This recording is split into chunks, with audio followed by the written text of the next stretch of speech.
After the podcast started, we had a lot of really positive feedback from students, and they wanted more. So we started with the Leaders Program for students who are really passionate and really wanted to get involved at that next level. Yeah. So those are our Emerging Leaders Program. They're cohorts of about 14 to 15 students. When they meet during the semester about 8 times with different energy leaders, they have a final project, and that's a way to really deep dive into the space.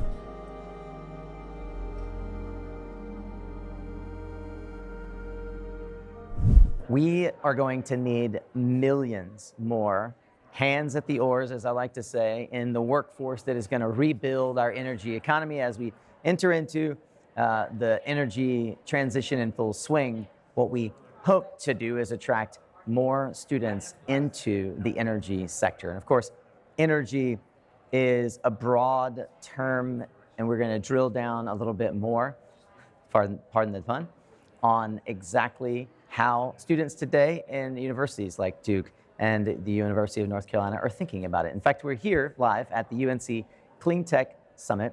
I'm your host, Nico Johnson, for the Suncast Media Zone, which is brought to you by FTC Solar, Powin, and Imperial Star. I'm joined by Hope Pratt. She is an incoming software design engineer for a company that you may recognize named Everbright.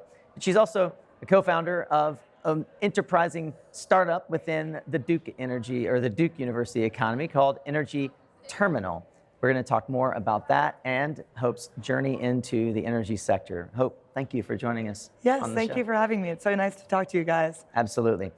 It has been really interesting to see how you all have taken what was, sort of a nascent idea and turned it into a community. But before I get into Energy Terminal, how did you, as an undergraduate at Duke, start to think about finding your way into an energy career at all? Why did that occur to you? Yeah, definitely. So I've always been really interested in sustainability. I was the president of my environmental club in high school, and climate change was something that really, really stressed me out. I don't know when it started stressing me out, but it was something that I thought about all the time, nonstop. And so when I went to college, I knew I had to do something sustainability related, had no idea what that would be. I thought about environmental engineering, heard that was a lot of wastewater treatment. That didn't sound interesting to me. So I came in as a biomedical engineer, but I was taking environmental classes. And I took this one class, Green Germany, where I heard about Energy Club and the projects they were doing. So I signed up for a project for a Nigerian solar company. And this is really where my interest in energy started. With this company, I learned not only about sustainability issues, but energy access issues, and just how much I take energy for granted in my own community and how it's very different around the world. And I felt like energy was a great place for my technical experience and background and interest to come aligned with my sustainability worries. And that's how my interest in energy was formed. And so as an undergrad, you have focused on engineering and computer science. How have you thought to sort of marry those two interests with what you hope to be a professional career as a software engineer now, soon at Everbright? How did you start thinking through that skill set development as an undergraduate? Yeah, definitely. So once I honed in on energy, I really wanted to think about where I could have the most impact that also I was interested in. And I've always been a math physics girly, so I came into Duke as an engineer. And when I was thinking about which engineering pathways would make the most sense for me, and I was thinking about the changing world, software is, the backbone of everything at this point in time. And no matter what solution you're building, there's going to be a software component. So I felt like if I had a fundamental understanding of what was going on at that bottom level, that would just take me a step further in the energy space. But I do want to preface that even though I'm really excited about the technical background I have and how that's going to lead me places, the energy space is for everyone, and all talents and all skill levels are important. So if you're not interested in engineering, you don't have to be an engineer, you should still get involved. I love that. Yeah, and one of the things, that's something that you guys talk a lot about as you have thought about how do we help prepare undergraduate students for a career in energy. And you and a fellow Duke grad, Michael, started Energy Terminal a couple of years ago now, right? Yeah, 2 years ago. Tell us about Energy Terminal. What is it for and how has it grown? After my positive experience with this Nigerian solar company, me and Michael met on that Energy Club project. And me and him were talking about how energy was such an exciting space. It was great for all students and that it was a really good place to have an impact. His background's very different than mine. He grew up in Texas. He's very aware of the oil and gas industry and the impact they had on his community. Whereas I'm from New Jersey, so sustainability being the core of my center, oil and gas was a very evil thing. I hated them. Didn't know anything about them, but I really, really hated them. And that was core to my being. And we had all these differences, but we still had the same interests and the same values. And we were like, hey, we we should be talking about this. Like, energy is a great space. People need to be involved.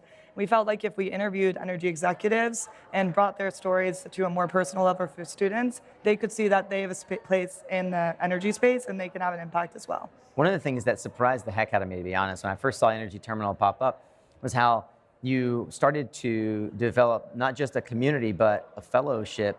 And it turned into something that was, I'll call it nationwide. It wasn't designed just for the Duke Energy Club, but rather for all the energy clubs across the United States and the university landscape.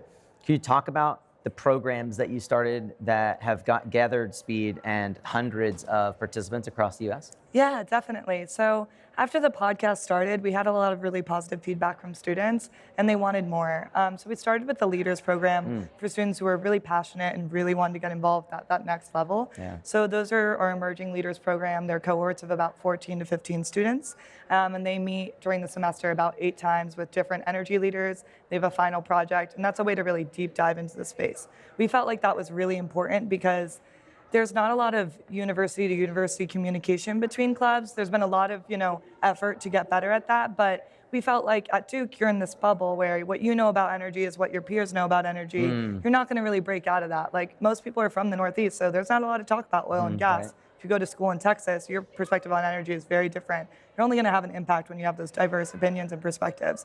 So it was really purposeful to have that Leaders Program connect students from different universities. But we wanted to take it a step further, right? Like, that Leaders Program is great for super motivated students who know what they Right. want to do. But what if you're just getting involved? And what if you just don't even know where to start in energy? So then we founded our community hub.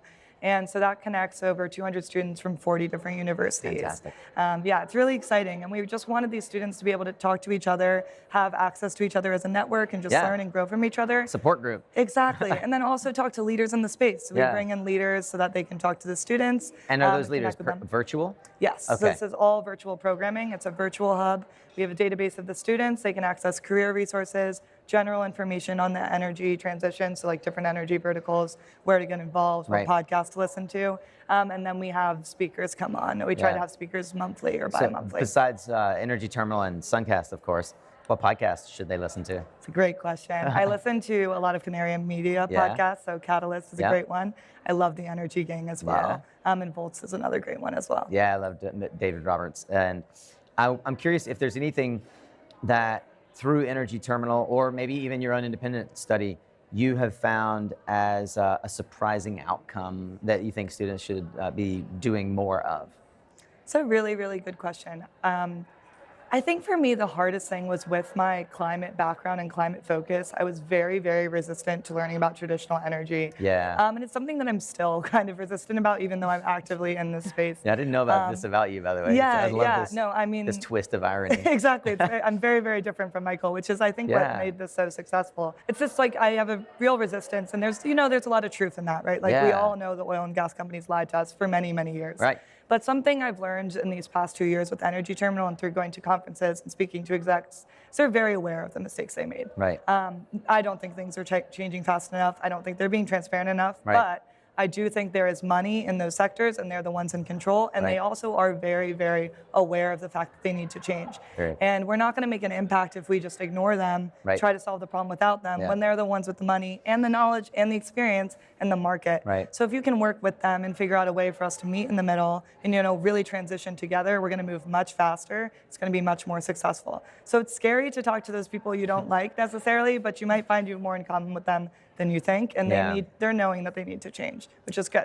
Very well said. One of the things that I'm proud of for you and that I've admired from afar is how you did not set Energy Terminal up to be something that is the domain of and sort of the catalyst for the charisma of Hope Pratt and Michael Wood. It was very much decentralized from the beginning to elevate the voices of students, not to be about the founders. Michael already graduated from Duke. You'll be graduating this year and moving on to a fantastic job at Everbright. How are you setting Energy Terminal up for success to move on into the future while you and Michael move into your careers? Yeah, thank you so much. And thank you for those kind words. I really appreciate it. So we have a really, really good team. I'm really, really lucky. And, they're the reason why we have these programs. They're the reason why we've grown so much.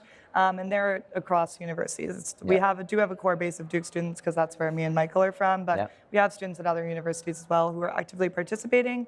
We have our amazing sponsor, Energy Dialogues, who supports our podcast.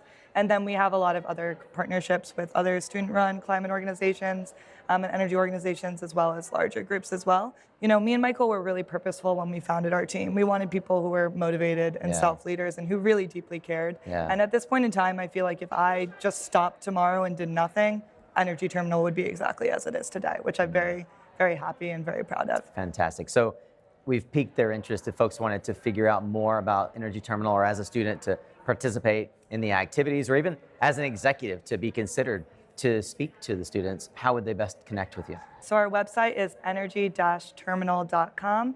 You can find us on LinkedIn. You can find me on LinkedIn.